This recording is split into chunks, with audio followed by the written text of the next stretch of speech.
ബ്രിജ്ഭൂഷൺ തോറ്റുപോവുകയല്ലേ? കേരളത്തിൻ്റെ രാഷ്ട്രീയത്തിൽ ഇന്നുവരെ ഇതുപോലെ ഒരു സംഭവം ഉണ്ടായിട്ടുണ്ടോ? ആരോപണങ്ങളും പ്രശ്നങ്ങളും എല്ലാം നേരത്തെയും ഉണ്ടായിട്ടുണ്ട്. പക്ഷേ അതും ഇതും ഒരുപോലെയാണോ? അതിനൊന്നും കുറച്ച് കാണുന്നില്ല. പക്ഷേ സമാനതകളില്ലാത്ത ഓരോ ദിവസവും ഓരോ പെൺകുട്ടികൾ വന്നിട്ട് പറയുന്നു. പിന്നെ ഇവരുടെ കുടുംബത്തിൽപ്പെട്ട, ഇവരുടെ കോൺഗ്രസ് കുടുംബത്തിൽപ്പെട്ട നേതാക്കളുടെ മക്കൾ തന്നെ പരാതി കൊടുത്തു, ദേശീയ നേതൃത്വം പരാതി കൊടുത്തു എന്നൊക്കെ പറയുന്നത് കേൾക്കുന്നു. ഇതൊക്കെ ശരിയാണെങ്കിൽ എങ്ങനെയാണ് ഇതിനൊക്കെ വിശേഷിപ്പിക്കുക? ഏത് വാക്കുപയോഗിക്കും ഇദ്ദേഹത്തെ വിശേഷിപ്പിക്കാൻ? അപ്പോൾ കുടുംബത്തിനകത്ത് നിന്നോരും പരാതികൾ ഉയരുന്ന സന്ദർഭത്തിൽ ഈ പെർവെർട്ടിനെ സംരക്ഷിക്കാൻ ഷാഫി പറമ്പിൽ, മുകേഷിൻ്റെ കേസും ഇതും ഒരുപോലെയാണ് എന്ന് നമുക്ക് പറയാൻ കഴിയില്ല. മുകേഷിൻ്റെ കേസ് മുകേഷ് കേസ് നേരിടുന്നുണ്ട്. മാത്രമല്ല മുകേഷിനെതിരെ കേസ് കൊടുത്ത ആളിൻ്റെ പേരിൽ വേറെ കേസും അതുമായി ബന്ധപ്പെട്ട കാര്യങ്ങളൊക്കെ വന്നുകൊണ്ടിരിക്കുക. ഞാൻ പറയാം അല്ല അതാ വഴിക്ക് നടക്കട്ടെ.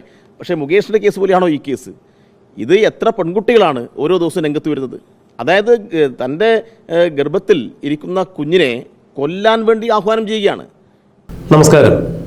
രാഹുൽ മാങ്കൂട്ടത്തിൽ യൂത്ത് കോൺഗ്രസിന്റെ സംസ്ഥാന അധ്യക്ഷ പദവി മാത്രം രാജിവെച്ചാൽ പോരാ, രാഹുൽ മാങ്കൂട്ടത്തിൽ MLA സ്ഥാനം കൂടി രാജിവെക്കണം. ഇതെൻ്റെ വാക്കുകളല്ല, DYFI സംസ്ഥാന സെക്രട്ടറിയായ VK സനോജിൻ്റെ വാക്കുകളാണ്. മാധ്യമങ്ങളെ കണ്ടപ്പോഴാണ് സനോജ് രാഹുൽ മാങ്കൂട്ടത്തിനെതിരെയും കോൺഗ്രസിനെതിരെയും ആഞ്ഞടിച്ചുകൊണ്ട് ഇത്തരത്തിൽ സംസാരിച്ചത്. VK സനോജ് ഒരു പ്രതിപക്ഷ ബഹുമാനം പോലും കാണിക്കാതെയാണ് ഇവൻ അവൻ എന്നൊക്കെ വിശേഷിപ്പിച്ചാണ് രാഹുൽ മാങ്കൂട്ടത്തെക്കുറിച്ച് സംസാരിച്ചത്. തെരഞ്ഞെടുക്കപ്പെട്ട ജനപ്രതിനിധിയാണ് രാഹുൽ മാങ്കൂട്ടത്തിൽ. ഇനി VK സനോജും രാഹുൽ മാങ്കൂട്ടത്തും തമ്മിൽ അടുത്ത സൗഹൃദത്തിലാണോ, സ്നേഹിതനാണോ, എടാപാട എന്ന് വിളിക്കാനുള്ള ബന്ധം അവർ തമ്മിലുണ്ടോ എന്ന് നമുക്കറിയില്ല. എങ്കിലും ഇവനെപ്പോലുള്ള ഒരാളെ MLA ആയി എങ്ങനെ വച്ചുകൊണ്ടിരിക്കും എന്നൊക്കെ VK സനോജ് ചോദിക്കുമ്പോൾ തീർത്തും പ്രതിപക്ഷ ബഹുമാനമില്ലാത്ത രീതിയിൽ തന്നെയാണ് DYFIയുടെ സംസ്ഥാന സെക്രട്ടറിയായ VK സനോജിൽ നിന്നും കേട്ട വാക്കുകൾ. അതെന്ത് തന്നെയായാലും VK സനോജ് പറയുന്നത്, ലൈംഗിക ആരോപണങ്ങളിൽ പെട്ടു ഉഴലുന്ന ഒരാൾ, ഇപ്പോൾ പുറത്തു വന്നിരിക്കുന്ന പല സ്ത്രീകളുടേതായിട്ടുള്ള പരാതികൾ, ഓഡിയോ ക്ലിപ്പുകൾ, ഇതെല്ലാം രാഹുൽ മാങ്കൂട്ടത്തിൻ്റെ ശബ്ദമല്ല എന്ന് നിങ്ങൾ ആരെങ്കിലും പറയുമോ കോൺഗ്രസ്സുകാരെ എന്നാണ് ചോദിക്കുന്നത്. ഇന്നത്തെ ഈ AI നിർമ്മിതി യുഗത്തിൽ ഇതെല്ലാം സാധ്യമാകും എന്നുള്ളത് VK സനോജിന് അറിയാത്തത് കൊണ്ടല്ല. എന്നാൽ രാഹുൽ മാങ്കൂട്ടത്തിനെ ന്യായീകരിക്കേണ്ട ആവശ്യകത ഞങ്ങൾ മാധ്യമങ്ങൾക്കില്ലാത്തതിൻ്റെ പേരിൽ VK സനോജ് പറഞ്ഞത് തത്വത്തിൽ ഞങ്ങൾ അംഗീകരിക്കുന്നു. എന്തുകൊണ്ടാണ് VK സനോജ് പറയുന്നത് പോലെ ഈ ഓഡിയോ ക്ലിപ്പുകളിൽ, അതായത് പുറത്ത് കേൾക്കുന്ന ശബ്ദരേഖകളിൽ രാഹുൽ മാങ്കൂട്ടത്തിൻ്റെ ശബ്ദമാണ് എന്ന് തറപ്പിച്ചു പറയാൻ സാധിക്കുന്നു എന്നുണ്ടെങ്കിൽ തീർച്ചയായിട്ടും രാഹുൽ മാങ്കൂട്ടത്തിൽ പീഡിപ്പിച്ചു എന്ന് പറയുന്ന പെൺകുട്ടികൾ എന്താണ് നമ്മുടെ നീതിന്യായ വ്യവസ്ഥയനുസരിച്ച് പോലീസിൻ്റെ മുന്നിലോ കോടതിക്ക് മുന്നിലോ ഒരു പരാതി പോലും കൊടുക്കാതിരിക്കുന്നത്? ഇത് എന്താണെന്ന് പിടികിട്ടുന്നില്ല. അങ്ങനെ പോലീസിന് മുന്നിലോ കോടതിക്ക് മുന്നിലോ ഒരു പരാതി കിട്ടാത്ത പക്ഷം എങ്ങനെയാണ് VK സനോജ് അടക്കമുള്ള ആളുകൾ രാഹുൽ മാങ്കൂട്ടത്തിനെ ഇങ്ങനെ വിമർശിക്കുന്നത് എന്ന് പിടികിട്ടുന്നില്ല. ഇനി തങ്ങളുടെ വിവരങ്ങളെല്ലാം പുറത്തു പോകും എന്നുള്ള പേടിയിലാണോ പീഡിപ്പിക്കപ്പെട്ട പെൺകുട്ടികൾ പോലീസിലോ കോടതിയിലോ എത്തി പരാതി നൽകാത്തത് എന്ന് സംശയിക്കുകയാണെങ്കിൽ തീർത്തും ഇത്തരത്തിലുള്ള സംഭവങ്ങൾ ഉണ്ടാകുമ്പോൾ ബലാത്സംഗം ചെയ്യപ്പെട്ട പെണ്ണുങ്ങളാണെങ്കിൽ സ്ത്രീകളാണെങ്കിൽ പോലും അവരുടെ സ്വകാര്യ വിവരങ്ങളെല്ലാം മറച്ചു വെച്ചുകൊണ്ട് തന്നെയാണ് പോലീസും കോടതിയും അത്തരം കേസുകൾ കൈകാര്യം ചെയ്യാറുള്ളത്. പിന്നെ എന്തിനാണ് യഥാർത്ഥത്തിൽ ഇങ്ങനെ ഒരു പീഡനം നടന്നിട്ടുണ്ടെങ്കിൽ, അല്ലെങ്കിൽ ലൈംഗികപരമായി ഇവരെ ഈ പറയുന്ന സ്ത്രീകളെ അവഹേളിച്ചിട്ടുണ്ട് രാഹുൽ മാങ്കൂട്ടത്തിൽ എങ്കിൽ എന്തുകൊണ്ടാണ് അയാൾക്ക് നേരെ വന്നുകൊണ്ട് പോലീസിലോ കോടതിയിലോ പരാതി കൊടുക്കാൻ ഈ സ്ത്രീകൾ തയ്യാറാകാത്തത്? മറ്റുള്ള സ്ത്രീകളുടെ മാനം കൂടി സംരക്ഷിക്കുവാൻ ഇവർ ബാധ്യസ്ഥരല്ലേ എന്നാണ് ചോദ്യം. എഴുത്തുകാരടക്കം, വനിതാ എഴുത്തുകാരടക്കമുള്ള നിരവധി ആളുകളാണ് രാഹുൽ മാങ്കൂട്ടത്തിൽ അശ്ലീലപരമായി ചാറ്റ് ചെയ്തു എന്നൊക്കെ പറഞ്ഞുകൊണ്ട് രംഗത്തെത്തിയത്. സ്ത്രീകളുടെ മാനാഭിമാനം സംരക്ഷിക്കുന്നതിന് വേണ്ടിയാണ് ഞങ്ങൾ ഇപ്പോൾ ഇങ്ങനെ ഒരു തുറന്നു പറച്ചിൽ നടത്തുന്നത് എന്ന് പറയുന്ന ഈ വനിതകൾ എന്തുകൊണ്ടാണ് സ്ത്രീകളുടെ മാനം സംരക്ഷിക്കപ്പെടണം എന്നുള്ള ഉദ്ദേശത്തോടു കൂടി സ്ത്രീകൾക്കെതിരെ ഇനി ആരും ഇത്തരത്തിൽ ലൈംഗിക ചാറ്റുകളോ അല്ല എന്നുണ്ടെങ്കിൽ കടന്നുകയറ്റങ്ങളോ നടത്താൻ പാടില്ല എന്നുള്ള വ്യക്തമായ സന്ദേശം കൊടുത്തുകൊണ്ട് പോലീസ് സ്റ്റേഷനിലോ അഥവാ കോടതിയിലോ ഒരു പരാതി നൽകാത്തത് രാഹുൽ മാങ്കൂട്ടത്തിനെതിരെ? ഈ ചോദ്യം വളരെ പ്രസക്തം തന്നെയല്ലേ? രാഹുൽ മാങ്കൂട്ടത്തിൽ തെറ്റ് ചെയ്തിട്ടുണ്ട് എന്നുണ്ടെങ്കിൽ തീർച്ചയായും അയാളെ വ്യവസ്ഥാപിതമായ നിയമത്തിന് കീഴിൽ കൊണ്ടുവരണം, മാതൃകാപരമായി ശിക്ഷിക്കണം. യാതൊരു തരത്തിലും അതിന് തർക്കമില്ല, സംശയമില്ല. എന്നിൽ പരാതി കൊടുക്കുവാനായി എന്തുകൊണ്ടാണ് നവോത്ഥാന പ്രസ്ഥാനത്തിന്റെ വക്താക്കൾ എന്ന് മേനി നടിക്കുന്ന, അഭിമാനം കൊള്ളുന്ന എഴുത്തുകാരായ വനിതാ പ്രവർത്തകർ പോലും ഇപ്പോൾ മാറി നിൽക്കുന്നത് എന്നുള്ളതാണ് ചോദ്യം. ഇവിടെ വി കെ സനോജ് മാധ്യമങ്ങളെ കണ്ടപ്പോൾ രാഹുൽ മാങ്കൂട്ടത്തിനെതിരെ ആഞ്ഞടിച്ചുകൊണ്ട് സംസാരിച്ചപ്പോൾ വ്യക്തമാക്കിയ ചില കാര്യങ്ങളുണ്ട്. അതായത് സ്ത്രീ പീഡകർ ഒരിക്കലും ഇത്തരം സ്ഥാനങ്ങൾ അലങ്കരിക്കാൻ പാടില്ല. അങ്ങനെയെങ്കിൽ വി കെ സനോജിനോട് മറ്റൊരു ചോദ്യം കൂടി ചോദിക്കട്ടെ. CPM-ന്റെ സ്ഥാനാർത്ഥിയായി മത്സരിച്ച് ജയിച്ച കൊല്ലത്തെ MLA ആയ മുകേഷ് എത്ര പീഡന കേസുകളിൽ പരാതിയായിട്ടുണ്ടായിരുന്നു? പോലീസ് FIR ഇട്ട് കേസെടുത്തിട്ട് പോലും എന്തുകൊണ്ടാണ് മുകേഷിനെ തലസ്ഥാനത്ത് നിന്ന് മാറ്റി നിർത്താൻ വി കെ സനോജ് അടക്കമുള്ള വീരശൂര പരാക്രമികളായ ഇടതുപക്ഷ ചിന്താഗതിക്കാർ മുതിരാതിരുന്നത്? ഇന്നിപ്പോൾ രാഹുൽ മാങ്കൂട്ടത്തിനെതിരെ നടത്തുന്ന മുദ്രാവാക്യം വിളികൾ എന്തുകൊണ്ടാണ് മുകേഷിനെതിരെ നിങ്ങൾ നടത്താതിരുന്നത്? അതിനും വി കെ സനോജിന് മറുപടിയുണ്ട്. മുകേഷിൻ്റെതും രാഹുൽ മാങ്കൂട്ടത്തിൻ്റെതും രണ്ട് കേസാണ് എന്നാണ് പറയുന്നത്. മുകേഷിനെതിരെ പരാതി കൊടുത്തിരിക്കുന്ന സ്ത്രീ ഇപ്പോൾ ജയിലിലാണത്രേ. മുകേഷിനെതിരെ പരാതി കൊടുത്ത സ്ത്രീ ജയിലിലാണ് എന്ന് കരുതിയാൽ മുകേഷിനെതിരെ കൊടുത്ത പരാതി എങ്ങനെയാണ് ഇല്ലാതെയാകുന്നത്?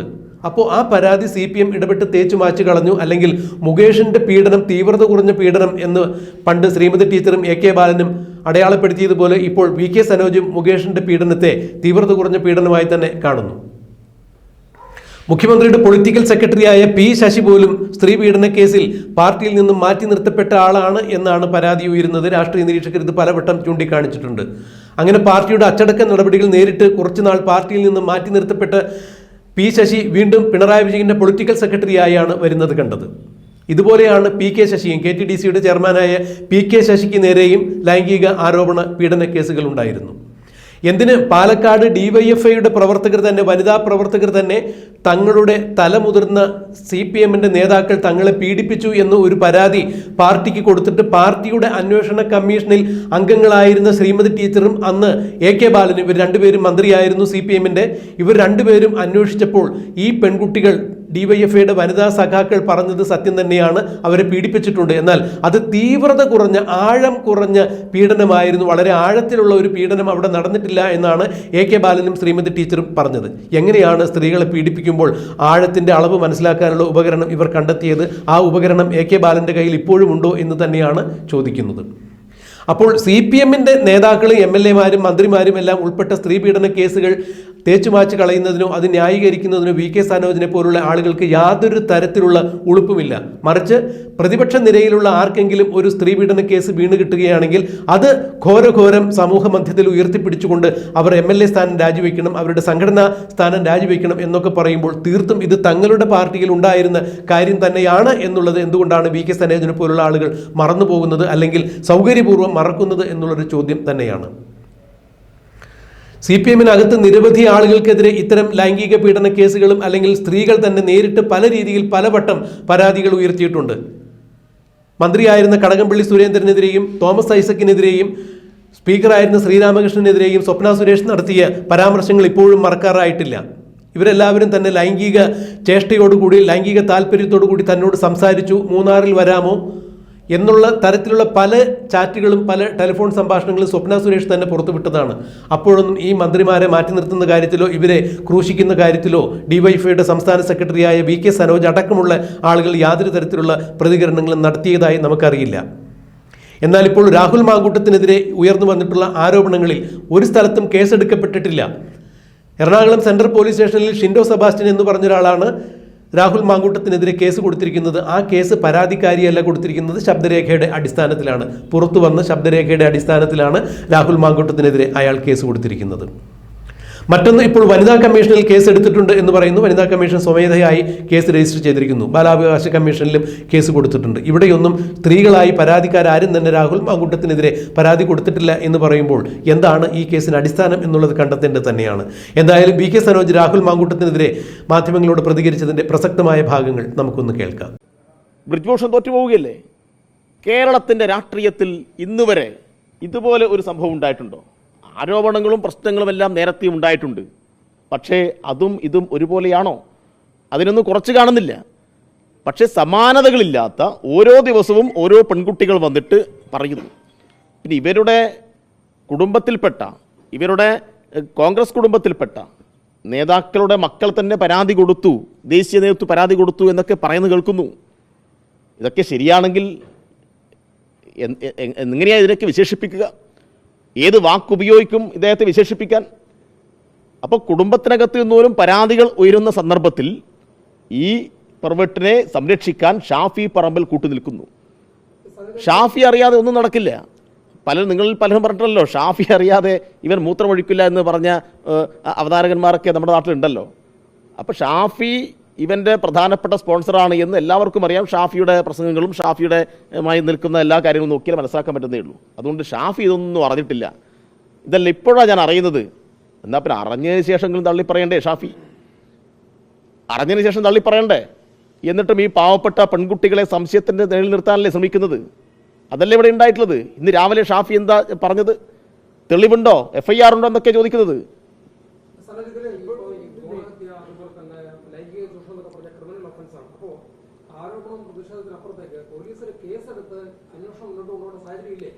തീർച്ചയായിട്ടും നിയമത്തിൻ്റെതായ പരിമിതികളുണ്ട്.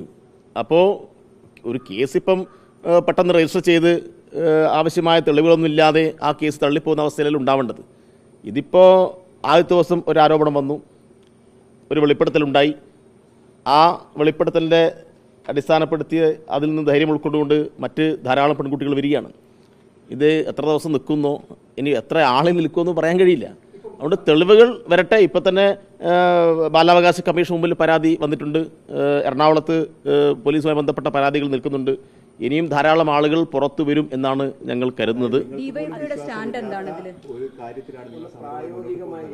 പ്രായോഗികമായി ഇതിനകത്ത് എന്താണ് ചെയ്യാൻ പറ്റുക? സ്റ്റേറ്റ് ഉണ്ട്, പറഞ്ഞ പോലീസ് സംവിധാനം, ഈ പരാതിക്കാരൊന്നും പ്രത്യക്ഷത്തിൽ വരാത്ത സാഹചര്യത്തിൽ പ്രായോഗികമായി ഈ കേസ് എങ്ങനെ മുന്നോട്ട് കൊണ്ടുപോകുക? അല്ല, പ്രായോഗികമായി എന്നല്ല, നിയമപരമായി മാത്രമേ കേസിനെ കൈകാര്യം ചെയ്യാൻ വേണ്ടി കഴിയൂ. മനസ്സിലായില്ലേ? അതെ, അതിപ്പം പരാതിയുമായിട്ട് ആളുകൾ രംഗത്ത് വരണം. ഇപ്പം നടന്ന ഫോൺ സംഭാഷണങ്ങൾ, അതുമായി ബന്ധപ്പെട്ട ചില വിവരങ്ങൾ പോലീസ് ശേഖരിച്ചുകൊണ്ടിരിക്കുകയാണ്. അപ്പം അതിന്മേൽ കൂടുതൽ തെളിവുകൾ കിട്ടിക്കഴിഞ്ഞാൽ ഉറപ്പായിട്ടും ശക്തമായ നിലപാടിലേക്ക് പോലീസ് പോകും. അത് പോലീസ് എടുക്കേണ്ട ഭാഗം. കോൺഗ്രസ് ചോദിക്കുന്ന ഒരു ചോദ്യമുണ്ട്. അതായത് ഈ കേസുള്ള, അതായത് സ്ത്രീ പരാതിയിൽ തന്നെ കേസുള്ള മുകേഷ് ഉൾപ്പെടെ ആൾക്കാർ MLA തുടരുമ്പോൾ എങ്ങനെയാണ് രാജി ആവശ്യപ്പെടുന്നത് ചോദിക്കുന്നത്? മുകേഷിൻ്റെ കേസും ഇതും ഒരുപോലെയാണ് എന്ന് നമുക്ക് പറയാൻ കഴിയില്ല. മുകേഷിൻ്റെ കേസ് കേസ് നേരിടുന്നുണ്ട്. മാത്രമല്ല മുകേഷിനെതിരെ കേസ് കൊടുത്ത ആളിൻ്റെ പേരിൽ വേറെ കേസും അതുമായി ബന്ധപ്പെട്ട കാര്യങ്ങളൊക്കെ വന്നുകൊണ്ടിരിക്കുക. ഞാൻ പറയാം അത് ആ വഴിക്ക് നടക്കട്ടെ. പക്ഷേ മുകേഷിൻ്റെ കേസ് പോലെയാണോ ഈ കേസ്? ഇത് എത്ര പെൺകുട്ടികളാണ് ഓരോ ദിവസവും രംഗത്ത് വരുന്നത്? അതായത് തൻ്റെ ഗർഭത്തിൽ ഇരിക്കുന്ന കുഞ്ഞിനെ കൊല്ലാൻ വേണ്ടി ആഹ്വാനം ചെയ്യുകയാണ്. ഇത് അക്ഷരാർത്ഥത്തിൽ ഇതിന്മേൽ ഒരു ക്രിമിനൽ കുറ്റം വേറെയുണ്ടോ? അപ്പോൾ ഇത് പെൺകുട്ടികൾ തന്നെ നേരിട്ട് വന്ന് നിങ്ങളുടെ ചാനലുകളോട് പറയുന്നു. അതാണ് ഇവിടെ ഒരു പ്രധാനപ്പെട്ട കാര്യം. അപ്പോൾ ഇത്രമാത്രം ക്രിമിനൽ മൈൻഡോട് കൂടിയിട്ട് ഒരു കുട്ടിയെ മാത്രമല്ല, ഇത് തുടർച്ചയായി ഇതിൻ്റെ ഒരു പെരുമഴയാണ് നമ്മൾ കണ്ടുകൊണ്ടിരിക്കുന്നത്. അത് ഞാൻ പറഞ്ഞത്, കേരളത്തിൻ്റെ രാഷ്ട്രീയ അനുഭവത്തിൽ ഇതുപോലെ ഒരു അനുഭവം, സമാനതകളില്ലാത്ത ഒരു അനുഭവം വേറെ ഇല്ല. അപ്പോൾ അതുകൊണ്ട് ഇതിന്മേൽ ശക്തമായ ജനവികാരം, DYFIയുടെ വികാരം മാത്രമല്ല, കോൺഗ്രസ് പാർട്ടിയിലെ സാധാരണക്കാർക്ക് ഇവരെ പിന്തുണക്കാൻ പറ്റുമോ? കേരളത്തിലെ ഏതെങ്കിലും ഒരു സ്ത്രീക്ക് ഇതിനെ പിന്തുണക്കാൻ പറ്റുമോ? കേരളത്തിലെ അമ്മമാർ, സഹോദരിമാർ, കേരളത്തിലെ രക്ഷിതാക്കൾ, ആർക്ക് ഇതിനെ ന്യായീകരിക്കാൻ വേണ്ടി കഴിയും? അത് ഏത് പാർട്ടിയായാലും. അതുകൊണ്ട് കേരളീയ സമൂഹത്തിൻ്റെ മൊത്തം ആവശ്യമാണ് ഇവനെപ്പോലെയുള്ള ഒരാൾ കേരളത്തിൽ ഒരു MLA ആയി തുടരാൻ പാടില്ല എന്നുള്ളത്. അതൊരു നിസ്സാരമായ കാര്യമല്ല. യൂത്ത് കോൺഗ്രസ്സിന് വേണ്ടാത്ത ഒരാളെങ്ങനെയാണ് പാലക്കാട് ജനങ്ങൾക്ക് തലയിൽ കെട്ടിവെക്കുന്നത്? അതുകൊണ്ട് ശക്തമായിട്ടുള്ള പ്രതിഷേധം DYFIയുടെ ഭാഗത്തുണ്ടാവും. MLA സ്ഥാനം രാജിവെക്കേണ്ട എന്നൊരു നിലപാട് തന്നെയാണ് ഇപ്പോൾ കോൺഗ്രസ് നിൽക്കുന്നത്. അതെ, MLA സ്ഥാനത്ത് തുടരാനുള്ള അർഹത ഇയാൾക്കുണ്ടോ? അത് ഷാഫി എപ്പോഴും ആളുകൾ പറയേണ്ടതാണ്. നിങ്ങൾ രാവിലെ ചോദിച്ചപ്പോൾ ഷാഫിയെ കുറിച്ച് പറഞ്ഞില്ലല്ലോ. അപ്പം ഞാൻ ചോദിക്കുന്നത്, ഈ പെൺകുട്ടികൾ ഫേക്കായിട്ടുണ്ടാക്കിയിട്ടുള്ള കഥകളാണോ ഇത്? ആണോ? അതിനല്ലേ ഇവർ ഉത്തരം പറയേണ്ടത്. പ്രതിപക്ഷ നേതാവും ഈ ഷാഫിയും ഉത്തരം പറയേണ്ടത്. ഇപ്പം ധാരാളം പെൺകുട്ടികൾ വിവിധ പരാതികളുമായി വന്നിട്ടുണ്ട്. ആ പരാതികൾ ഫേക്കാണോ അല്ലയോ? ഈ ഓഡിയോ വീഡിയോ സന്ദേശങ്ങൾ ഫേക്കാണോ അല്ലയോ? അത് കോൺഗ്രസ് പറഞ്ഞാൽ മതി. ശരിയാണെങ്കിൽ പിന്നെ ആ സ്ഥാനത്ത് ഇയാളെ നിർത്താൻ കഴിയില്ലല്ലോ. ഇവരിപ്പോൾ ശരിയാണെന്നും പറയുന്നില്ല, തെറ്റാണെന്നും പറയുന്നില്ല, അതിനകത്ത് മൂടി വെക്കുകയാണ്. അപ്പോൾ അതുകൊണ്ട് അങ്ങനെ മൂടി വെച്ച് കേരളത്തിലെ ജനങ്ങളെ അത്ര മണ്ടന്മാരാക്കാൻ നോക്കേണ്ടതില്ല. കേരളത്തിൽ വരും ദിവസങ്ങളിൽ ശക്തമായ പ്രതിഷേധത്തിന് പ്രതിരോധ